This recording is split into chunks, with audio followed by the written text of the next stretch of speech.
Arrête tout. Mets sur pause ta vidéo de chaton. Ce que tu vas entendre va te déranger. Ça va peut-être même t'énerver. Mais si tu as le courage d'écouter jusqu'au bout, cela pourrait te sauver des années de souffrances inutiles, de confusion et de cœurs brisés. Bonjour à tous. Bienvenue sur Force Stoïque. Ici, on ne parle pas de théorie, on parle de vérité. Des vérités qui font mal, mais qui libèrent.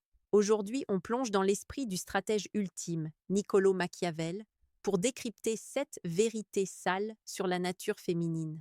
Pas pour diaboliser, mais pour comprendre, pour cesser d'être l'idiot utile dans le jeu de l'attraction. Comme le disait Sénèque, celui qui souffre avant qu'il ne soit nécessaire souffre plus qu'il n'est nécessaire. Ta souffrance sentimentale vient souvent d'une chose, ton refus de voir la réalité en face. Vérité sale. Numéro 1, l'amour est un jeu de pouvoir.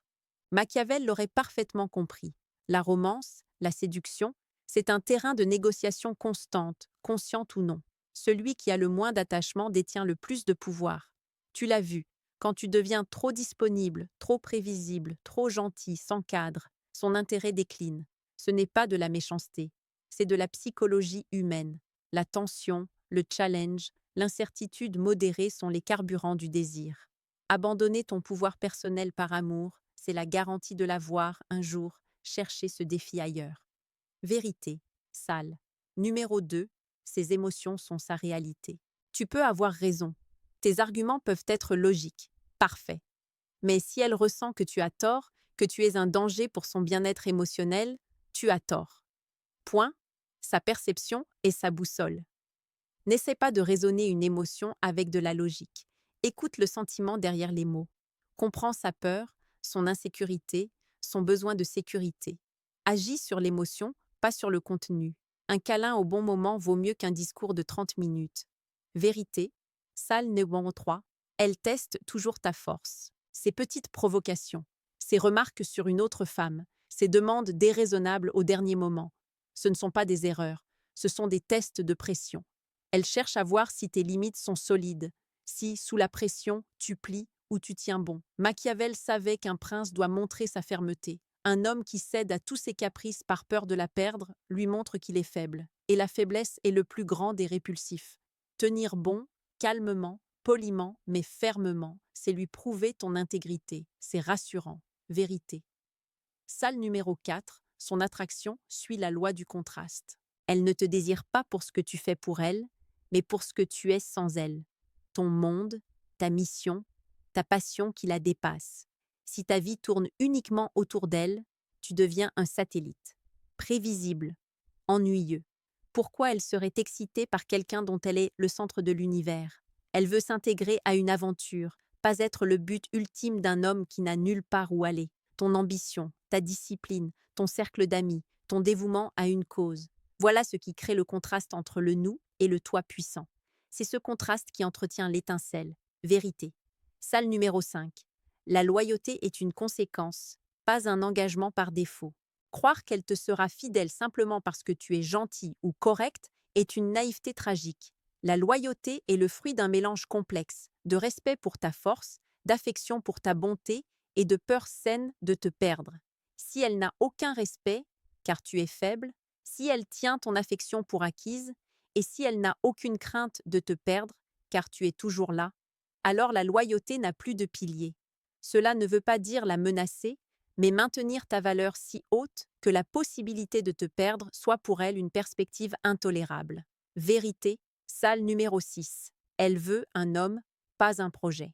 Tu n'es pas là pour la sauver de ses démons, pour la réparer ou pour qu'elle te complète. Cette dynamique est toxique et épuisante. Elle veut un partenaire, pas un patient, un roc, pas un infirmier. Ta tendance à vouloir résoudre tous ces problèmes est souvent une tentative maladroite d'acheter son amour. Arrête.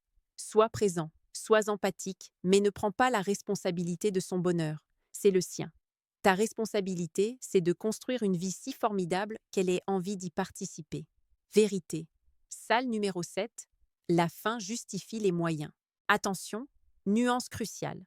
Cela ne signifie pas qu'elle sera machiavélique de façon calculée, mais que, poussée dans ses retranchements par l'émotion, la peur ou un besoin de survie profond, elle pourra justifier des actions qui semblent en contradiction avec ses valeurs. Une rupture abrupte pour ton bien, un mensonge pour ne pas te faire de mal, une manipulation émotionnelle pour obtenir de l'attention. Comprendre cela, c'est ne plus être surpris, ne plus être brisé. C'est voir le mécanisme derrière l'acte et se protéger en conséquence. Ces vérités sont dures. Elles remettent en question le conte de fées romantique. Mais la sagesse stoïcienne nous enseigne à voir le monde tel qu'il est, pas tel qu'on voudrait qu'il soit. Comprendre ces mécaniques, ce n'est pas devenir cynique, c'est devenir clairvoyant. C'est pouvoir aimer avec les yeux ouverts, sans être l'idiot de la pièce. C'est poser des limites saines, construire une attraction durable et finalement être capable d'offrir un amour fort, car choisi et non naïf. Si cette vision résonne en toi, si tu veux décortiquer davantage ces mécaniques pour transformer ta vie sentimentale, abonne-toi dès maintenant à Force Stoïque. Chaque jour, on déconstruit ensemble les pièges de la séduction et on bâtit une masculinité attractive et intègre. Laisse immédiatement un commentaire avec le numéro de la vérité qui t'a le plus frappé. Vérité numéro, c'est tout. Je lirai chaque réponse. C'est le premier pas pour passer de la théorie à l'action. La connaissance sans application est inutile. Aujourd'hui, tu as reçu les cartes. À toi de jouer. La partie commence maintenant.